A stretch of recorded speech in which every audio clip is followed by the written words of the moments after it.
À bout de force, la grand-mère s'accroche au bras de ses petits-fils. Il fait 45 degrés. C'est l'exode forcé face à l'avancée du groupe État islamique. Ce sont les habitants de Ramadi, mais aussi ceux des localités voisines à leur tour menacés. Tous fuient, terrorisés. Les hommes de Daesh, ils n'épargnent personne. Ils arrivent et ils massacrent tout le monde, petits et grands. Même les enfants, ils les tuent. Ils ont tué les policiers, ils ont tué des familles, toutes les forces de l'ordre. On a pris quelques affaires sur nos têtes et on est parti en courant.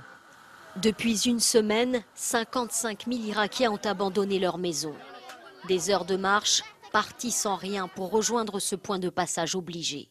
À 70 km au-delà de ce pont, la ville de Ramadi entièrement sous le contrôle des djihadistes du groupe État islamique, avec ce flot continu de réfugiés qui convergent vers Bagdad et cette crainte que des kamikazes se fondent dans la foule pour aller se faire exploser dans la capitale.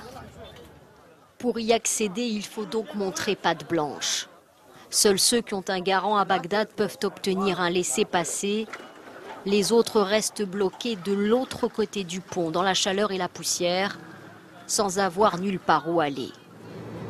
Sur la route de Bagdad, des mouvements de troupes incessants et une succession de checkpoints. La chute de Ramadi a sérieusement rapproché le danger djihadiste. Pas un quartier, pas une rue de la ville n'échappe au contrôle. Ici, ce sont des soldats d'une troupe d'élite qui ont été déployés pour faire face à toute infiltration.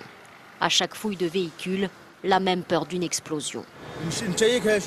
Notre appareil a détecté quelque chose d'anormal. On vérifie s'il n'y a pas d'explosifs ou des armes.